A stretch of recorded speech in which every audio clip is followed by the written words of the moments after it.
Eh bien, salut à tous, c'est Zourbama. Aujourd'hui, on se retrouve pour un nouveau podcast. Donc, aujourd'hui, on va parler du coup du bullet journal. Donc, dans le précédent podcast, j'en avais parlé. Je vous ai dit voilà que je ferai une petite vidéo dessus. Donc, au moment où je vous parle, l'article n'est pas encore réalisé, hein, donc je ferai l'article par la suite. Donc, concrètement, qu'est-ce que le bullet journal? Donc généralement, il est raccourci à Bujo aussi. Si vous voulez chercher des images sur Pinterest ou bien sur Instagram. Donc c'est un système d'organisation qui a été inventé par Ryder Carroll, qui est donc un designer américain.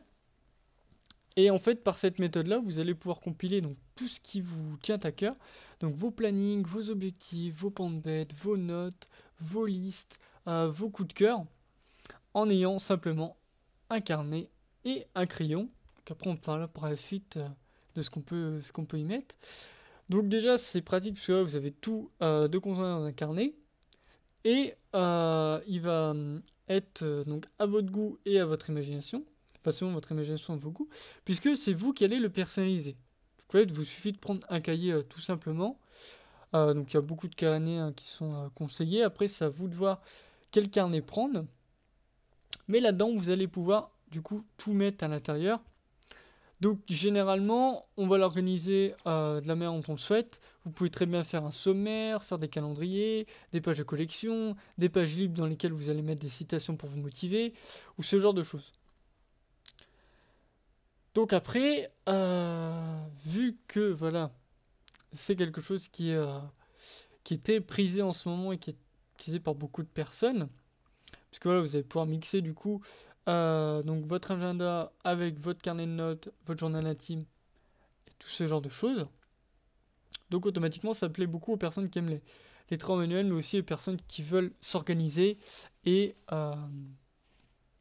voilà, ne plus s'y perdre, vraiment tout condenser au même endroit. Que de passer par 5 applications avec l'agenda, pour ça les rendez-vous, dans un autre mettre vos notes, ce genre de choses, et du coup vous y perdez. Donc après le choix, moi je pourrais pas vous conseiller quoi que ce soit, puisque voilà, vous avez plusieurs types de carnets. Vous allez avoir donc pour certains des boulets journal qui sont déjà prêts à l'emploi, qui sont déjà prédéfinis. Il faudra juste à écrire, juste à écrire ce que vous voulez dedans. Mais voilà, il n'y aura pas besoin de personnaliser quoi que ce soit. Vous allez avoir du coup les carnets à points, les carnets déjà avec les lignes préfaites. Vous avez les carnets vierges. Et vraiment, c'est à vous de choisir. Voilà. Moi, ce que je vous conseille déjà, c'est de prendre un carnet avec des feuilles assez épaisses en fonction de quoi vous allez écrire. Parce que si vous écrivez dedans avec des feutres ou avec vous voulez faire un dessin avec de la peinture ou bien des crayons, des stylos à gel, vraiment faire attention que ça passe pas à travers et que ça aille pas défoncer ce que vous avez écrit derrière, que ce soit un dessin ou ce que vous avez écrit.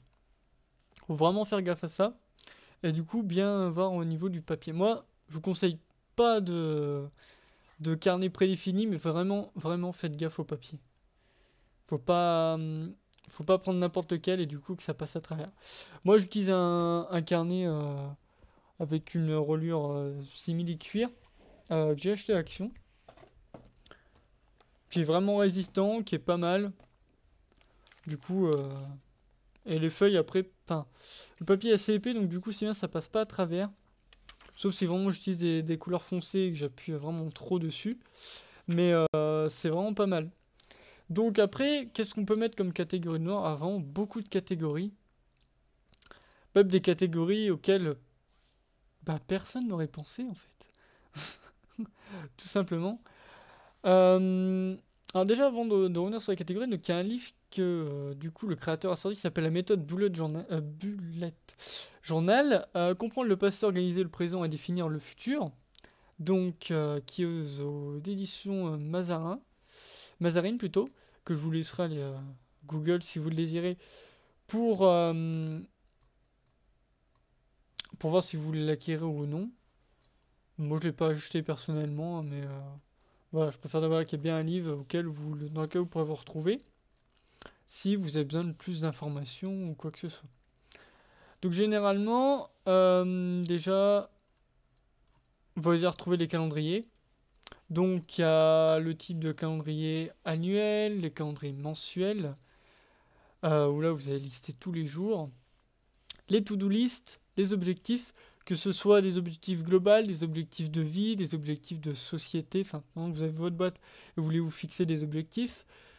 Des objectifs mensuels, quotidiens, des pages de notes, des calendriers hebdomadaires, des entrées quotidiennes. Donc, par exemple, vous pourrez très bien. Alors, au niveau des entrées quotidiennes, c'est assez simple. En fait, vous mettez le jour, avec la date, et vous pouvez très bien mettre la météo, ce que vous avez fait aujourd'hui, ce que vous aviez à faire et cocher si vous l'avez fait, ce genre de choses. Ensuite, on a ce qu'on appelle les collections. Donc là, en fait, il va y avoir énormément de choses. Ça va être donc des tableaux de suivi de séries, de livres, de recettes de cuisine à essayer, de films à voir. Vous avez donc en possibilité de collection donc les rêves. Il y en a beaucoup qui utilisent pour noter leurs rêves, pour en avoir une trace et voir si certains ont été prémonitoires ou non. Les projets en tout genre, que ce soit projet de société, projet de bricolage, projet client, projet d'article, projet de vidéo. Des tests, où là vous allez pouvoir tester vos stylos, vos feutres, tester des en-têtes, tester des images, tester des dessins. Vous pouvez faire aussi une page de collection de voyages. Donc ça peut être les pays que vous avez visités, les pays que vous avez visités, les pays que vous aimeriez revisiter, les pays que vous aimeriez faire, ce genre de choses. Vous pouvez faire pareil avec les parcs d'attractions, par exemple, les parcs d'attractions à visiter ou que vous avez déjà visité. Les plats typiques, par exemple, que vous voudriez goûter ou que vous avez pour ambition de faire. Après, on a les routines, donc, sur lesquelles vous allez décider voilà, de mettre ce que vous voulez faire au jour le jour. Possibilité de faire un suivi de dépenses avec des dessins comme un pot que vous remplissez en fonction de combien vous avez dépensé dans telle ou telle chose, ou de faire un pot commun justement pour mettre de l'argent de côté. Beaucoup qui utilisent ça. Vous pouvez faire vos statistiques de sites, de vidéos, de blogs, de réseaux sociaux, les buts pour votre année, les cadeaux de Noël, les livres lus, donc là avec des notations, le nombre de pages, le petit résumé, ce genre de choses. Vous pouvez faire une collection voilà, des films vus, donc avec vraiment en personnalisant comme vous le désirez. Les épisodes vus. Aussi le fait de pouvoir faire des résumés d'épisodes, ça après c'est comme vous le sentez. Après il y en a beaucoup qui planifient le menu de leur semaine. Donc pour l'alimentation, savoir ce qu'ils ont mangé, ce qu'ils comptent faire à manger, ce genre de choses. Vous pouvez faire une page de contact. Donc rassembler, voilà, que ce soit les adresses mail, les numéros de téléphone, avec le nom de vos contacts, les adresses, tout ça. Vraiment tout condensé. Si vraiment vous n'avez pas envie de mettre ça dans votre téléphone, vous avez peur que la carte lâche ou ce genre de choses et que vous les avez quelque part, au moins ils sont dans votre bullet journal. Après, vous pouvez aussi faire des listes. Donc les bucket lists, ça c'est très à la mode. C'est les listes de choses à faire avant de mourir. Ouais, c'est très joyeux, vraiment. Après, vous pouvez faire une liste des anniversaires dans l'année.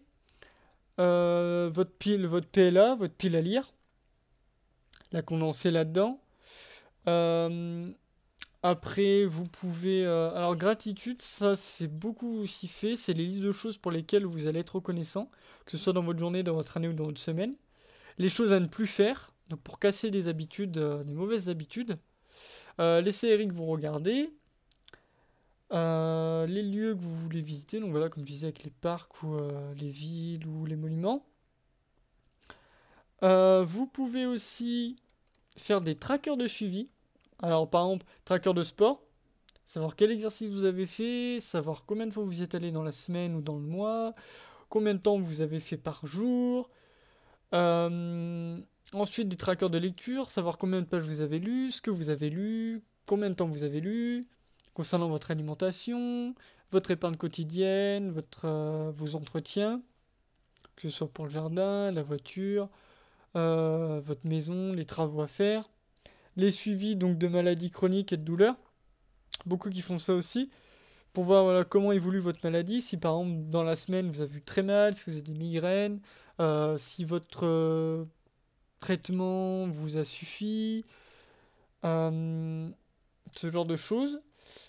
Après, vous pouvez faire aussi un tracker de méditation, un tracker d'hydratation. Alors celui-là, je l'ai pas fait, mais pour ceux qui voudraient le faire, vous pouvez faire ça avec en dessinant des bouteilles, en les remplissant, ou bien en faisant avec des verres.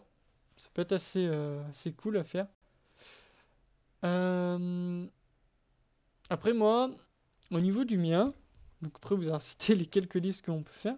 Moi donc déjà sur 2 pages j'ai collé des images que j'aime bien. Donc j'ai collé Anubis, j'ai écrit Marvel et DC, j'ai fait le symbole pi, j'ai collé une image de Bacchus, le dieu romain, grec. Grec ou romain Bacchus? C'est Dionysos, hein. Mais j'ai toujours normalement c'est Bacchus c'est romain. Oui, il est romain parce que père Jupiter, donc oui il est romain. Dieu du vin. J'aime beaucoup ce personnage, vu que je joue à Smite, j'aime bien ce dieu-là. Et il m'a toujours fasciné, il m'a toujours fait rire. Au niveau des représentations et tout qu'on a lu, du coup, c'est un de mes dieux romains préférés, on va dire. Mais ouais, je trouve qu'il est assez sympa. Donc moi, je fais les calendriers, du coup, mensuels. Donc avec les jours de la semaine et de 1 à 30 ou de 1 à 31 en fonction du mois. J'ai fait un pense-bête de repère, donc avec des points en fonction de ce que je fais. Donc il y a diverses choses, hein. Les tâches à effectuer, les séances de sport, la méditation. En fait, moi je fais un tracker complet. Si j'ai sorti une critique de film, de série, de manga, de comics sur mon blog, si j'ai fait des enregistrements pour YouTube ou de podcast, si j'ai fait du coloriage ou de la peinture, si j'ai travaillé mes cours, si j'ai fait des posts sur Tumblr, sur Overblog, sur Blogger, ce genre de choses en fait. Ou bah là pour l'instant je fais plus de live, mais j'avais aussi mis un tracker à ce moment-là pour les lives. Donc après je me suis fixé un objectif de. J'ai fait une page objectif de vie. Donc avant mes 25 ans. Je voulais pas faire de bucket list, du coup j'ai fait un objectif avant mes 25 ans. Donc avec divers objectifs que j'ai mis. Peut-être que plus tard j'en parlerai, mais pour l'instant ça vaut pas trop parce qu'il y a certains sur lesquels j'ai avancé un peu, mais j'en suis encore assez loin. Du coup j'ai pas trop envie d'en parler tout de suite. Après, j'ai fait une page mot de passe. Donc, en fait, j'ai pris, par exemple, tous mes comptes, que ce soit sur les réseaux sociaux, mes trucs administratifs, ou, ou de banque, ou comment dire, de mail, ou bien de jeux vidéo. En fait, j'ai tout condensé dedans. À savoir que je ne le laisse jamais traîner. Je l'ai tout le temps avec moi, donc du coup, ne vous inquiétez pas, ils sont bien protégés. Après, j'ai fait critique de comics, où là, en fait, comme design, en fait, je fais une bibliothèque tout simplement, et dedans, en fait, je fais des livres, et dans la tranche, j'écris le titre, et je les colorie une fois qu'ils sont sortis sur le blog. Après, les critiques de films, bah, j'ai fait pareil, mais avec des CD. Critique de séries, j'ai fait des télés, du coup, et j'ai écrit les séries dedans. Et en fait, sur les télés, j'ai écrit une fois que j'ai vu une saison complètement, j'écris juste S quelque chose, donc S1, 2, 3, en fonction de la saison vue. Comme ça, je fais en même temps, en fait, je fais critique de série. Donc en fait, les télés seront coloriées quand j'aurai sorti la critique, mais en même temps, j'en fais un tracker. Comme ça, je me perds pas dans toutes les séries que j'ai regardées. Donc là, au niveau des séries, j'ai The Client List, American Horror Story, Narcos, Peaky Blinders, Breaking Bad, Gotham, Son of Anarchy, Game of Thrones, Grimm, pour l'instant que je vais avoir. Mais après, moi, le truc c'est que quand je regarde une série, je j'essaie de pas couper, par exemple, de regarder une saison de l'une ou de regarder 2-3 épisodes d'une série et après de regarder une autre. Ça, j'ai vraiment du mal. En fait, une fois que je suis dans l'action, il faut vraiment que je suive en fait complètement. Je regarde la série d'un bout à l'autre en fait. Vraiment pour pas m'y perdre. Après, j'ai repris le principe de la bibliothèque, mais pour les critiques de manga. Du coup, donc même principe, j'ai coloré quand ce sera fini. Je me suis fixé, enfin je me suis fait une page objectif là, donc pour entre 2018 et 2019. Donc des objectifs à court terme qui devraient être assez faciles à faire. Puisque là, il m'en reste une, deux, trois. Il m'en reste 5. Mais il ne devrait pas être trop difficile à atteindre. Donc ça devrait le faire. Après, je me suis fait aussi des trackers. Ah oui, donc les trackers réseaux sociaux. Donc là, avec les compteurs d'abonnés, avec les dates. Donc j'ai fait Instagram sous forme de fois avec des photos. J'ai fait Overblog, YouTube, Facebook, Twitter, Twitch, Pinterest aussi. Donc vraiment avec des dessins différents pour voilà, m'y retrouver, pas m'y perdre. Après, je me suis fait. Après, moi, je me suis fait aussi une liste de matériel à acheter, donc que ce soit pour YouTube ou pour mon appartement. Pour vraiment voilà, voir ce que j'ai à faire. Après, pour les let's play narratifs, je me suis fait une liste de jeux que j'aimerais faire. Après, bah, une pile à lire. Les to-do list recherche pour mes romans. Aussi une liste de philosophes à lire. La bibliothèque de la découverte, donc celle-ci en fait va me permettre d'écrire enfin comment dire, de mettre dedans des livres que j'ai lus, que ce soit en philosophie, en éco, genre de choses qui m'ont beaucoup plu, et du coup avoir une trace des livres que je veux pas perdre. Un peu le même principe que le partage du savoir sur Overblog, sauf que là c'est un peu plus personnel. Ma pile à lire, donc ma PAL. Après je me suis fait une liste de collection de consoles. Donc des consoles que j'aimerais obtenir et du coup je les barre une fois que je les ai en ma possession, tout simplement. Après je me suis fait pour les cours donc une liste de bibliographie donc avec les livres qui seraient intéressants à acheter, à lire, à feuilleter en fonction de chaque cours. Donc en fait je mets le nom du cours, je mets les œuvres et ce que le prof nous conseille de lire par exemple. Ensuite, je fais des plannings, donc que ce soit pour les examens ou ce genre de choses. Je me suis fait des abécédaires, donc d'alphabet. Donc j'ai fait le mort, j'ai fait le braille, j'ai fait l'alphabet militaire. Après, je me suis fait une petite page de motivation avec quelques phrases, voilà, que j'aime bien lire de temps en temps. Après, pour l'apprentissage, donc que ce soit pour le piano, pour les langues, je fais des petites notes comme ça. Les parcs d'attractions que j'aimerais visiter. Les cours que je suis sur des plateformes, enfin des cours gratuits que je suis sur des plateformes aussi, avec les dates de quand est-ce qu'ils commencent, où j'en suis, tout ça pour avoir un suivi. Et après d'autres choses comme des petits projets, voilà, où je prends des notes dessus pour voilà, savoir ce que je dois mettre en place, savoir sur quoi je devrais m'enseigner par exemple, pour voilà, avoir un suivi complet et ne pas m'y perdre. Donc vraiment, le bullet journal, c'est vraiment quelque chose de bien, c'est très utile.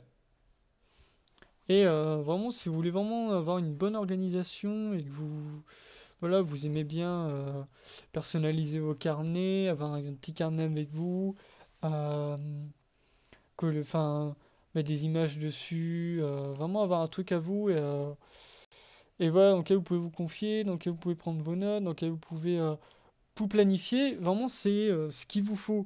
Il faut arrêter de se baser sur les agendas tout faits. Si vraiment vous voulez quelque chose qui vous soit propre, moi je vous conseille vivement de vous tourner vers le bullet journal. Et comme ça, vous allez pouvoir voilà, être bien, tout planifier et plus être stressé autant qu'avant. Parce que voilà, quand vous regardez tout en tête, des fois vous oubliez des choses, vous dites ah j'aurais dû faire ça, j'aurais pas dû faire ça. Alors que là, voilà, vous posez pendant 10-20 minutes par jour, vous faites votre liste, vos personnalisations, vous collez vos images, tout ça. Et comme ça, après, vous avez un visu de ce que vous allez faire ou ce que vous comptez faire par la suite ou de ce que vous avez fait aujourd'hui. Et du coup, ça, c'est vraiment ce qui est cool avec ce procédé, quoi. Donc du coup, bah, je vous remercie d'avoir suivi ce petit podcast. J'espère que vous aurez intéressé sur le bullet journal, du coup. Donc c'était Zorobama, on se retrouve pour une prochaine vidéo ou un prochain podcast.